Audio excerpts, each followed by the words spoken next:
जब मैं आधुनिक विश्व की संरचना को देखता हूँ, मतलब आधुनिक विश्व की वह व्यवस्था जो इस संसार को चलाने के लिए मनुष्यों द्वारा बनाई गई है और उपयोग में लाई जाती है, तो मुझे बड़ा आश्चर्य होता है। यह एकदम हतप्रभ रह जाता हूँ। कहने को तो हर जगह पे समानता और फिर इस तरह की तमाम बातों का बोलबाला है, लेकिन जब ध्यान से हम देखते हैं तो फिर ये आधुनिक व्यवस्था भी जिसकी लाठी उसकी भैंस वाली व्यवस्था ही है।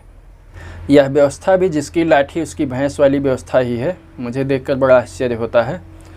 और अब हम इस व्यवस्था के परिप्रेक्ष्य में भारत को देखेंगे, क्योंकि भारत में भी जो व्यवस्था है वह इसी व्यवस्था का एक छोटा सा अंग ही है, जिसे अंग्रेज़ जब भारत को गुलाम बनाए थे तब उनके द्वारा यह बनाई गई थी, और जब छोड़ के देश को चले गए तो हमारे लोगों द्वारा भी ये उसी रूप में अंगीकृत कर ली गई है, और जिसका दुष्परिणाम हम लोगों के सामने यदाकदा देखने को मिलता ही है।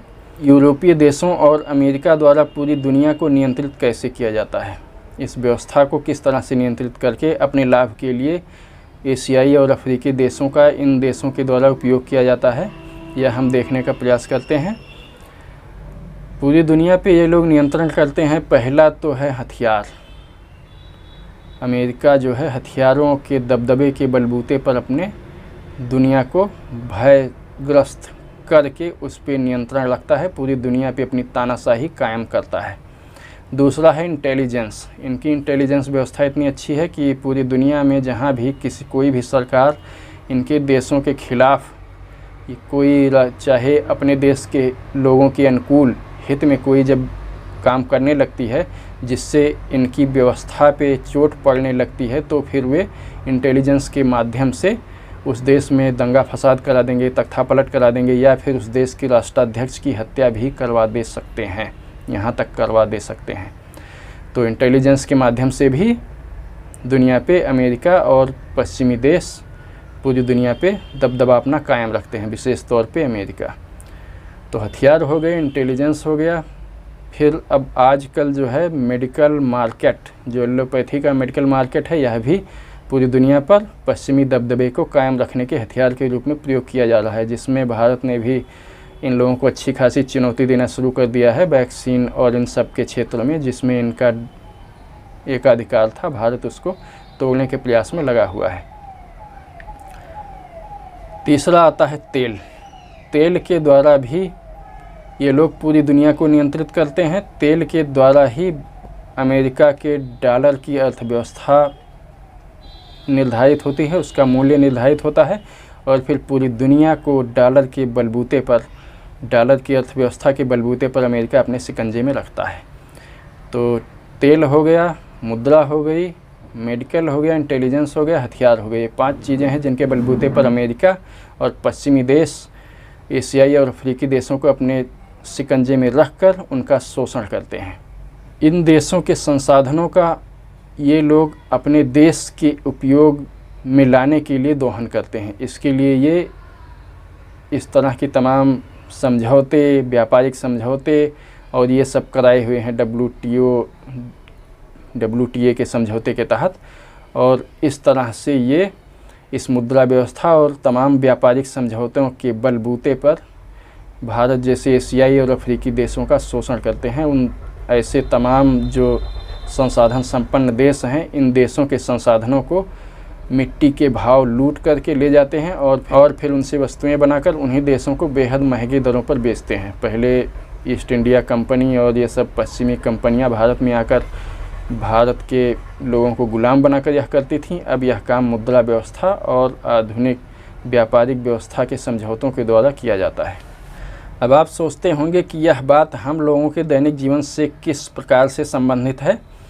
तो क्या आप जानते हैं, अगर मान लीजिए आप मेहनत करके 100 रुपया कमाते हैं तो उसमें से लगभग 25 रुपया आपकी मेहनत का इस व्यवस्था के द्वारा, मुद्रा व्यवस्था और तमाम व्यापारिक समझौते जो किए गए हैं, इनके द्वारा यह आपके 100 रुपये में से लगभग 25 रुपया इन पश्चिमियों के पेट भरने के काम आता है, उनकी सुख सुविधा को बढ़ाने के काम में आता है।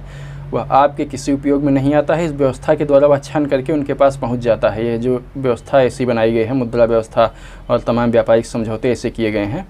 जिनके द्वारा यह उनके पास पहुंचता जाता है। मतलब मेहनत आप करते हैं और आपकी कमाई बैठकर दूर पश्चिमी और यूरोपीय देश, खास तौर से अमेरिका और ब्रिटेन खाते हैं, और इन्हीं के बलबूते पर वो समृद्ध बने हुए हैं। ना कि कोई अमेरिका में चलो कुछ हद तक मान भी लेते हैं, लेकिन ब्रिटेन में ऐसा कौन सा संसाधन संपन्न देश है ब्रिटेन, जिसकी वजह से उसके मुद्रा या फिर ब्रिटेन की मुद्रा या पाउंड की वैल्यू जो है भारतीय मुद्रा के मुकाबले इतनी ज़्यादा है, जबकि भारत जैसे संसाधन संपन्न देश की मुद्रा की वैल्यू ज़्यादा होनी चाहिए थी।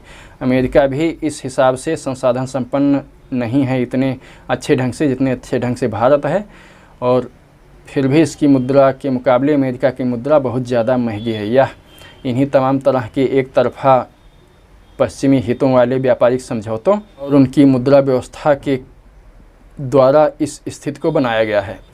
मुद्रा व्यवस्था के द्वारा देशों का शोषण कैसे किया जाता है, इसको जानने के लिए आप हमारा पिछले कई वीडियो देख सकते हैं जो इस पे बनाए गए हैं। उसमें विस्तार पूर्वक इन बातों को बताया है हमने कि किस तरह से इस मुद्रा व्यवस्था के द्वारा ये अमेरिकी और ब्रिटेन एशियाई अफ्रीकी देशों का शोषण करते हैं।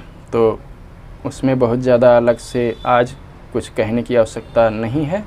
मैं समझता हूँ फिर से उन्हीं बातों को दोहराना हो जाएगा, या फिर अगर आवश्यक होगा तो आगे फिर इन पे बात करेंगे।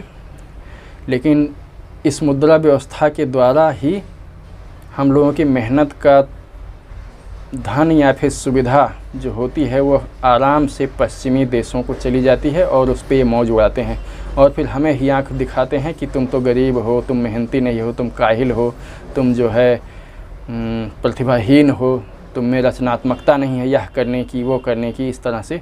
जबकि इनके दुनिया भर के प्रतिबंधों के चलते ही भारत में लोग ना तो कोई स्टार्टअप करने में सुविधा महसूस कर पाते हैं, ना तो कोई नया व्यवसाय डाल सकते हैं आराम से, और फिर यह भारत देश और यह देश पूरी तरह से नौकरी पेशा या फिर क्लर्क जैसे लोगों का देश बन के रह गया है। तो आज के लिए इतना ही, फिर आगे कभी इन सब विषयों पर विस्तृत चर्चा करेंगे। और उम्मीद है आप मुद्रा व्यवस्था के द्वारा हमें कैसे लूटा जा रहा है इसको जानने के लिए पीछे नीचे तमाम वीडियो देख सकते हैं मुद्रा व्यवस्था से संबंधित, और जान सकते हैं। मैं उनकी प्लेलिस्ट भी यहाँ पर, उन वीडियो की लिंक भी इस वीडियो के डिस्क्रिप्शन में, उनकी लिस्ट भी, उनकी लिंकों की लिस्ट भी मैं इस वीडियो के डिस्क्रिप्शन में देने का प्रयास करूँगा। तो आज के लिए इतना ही।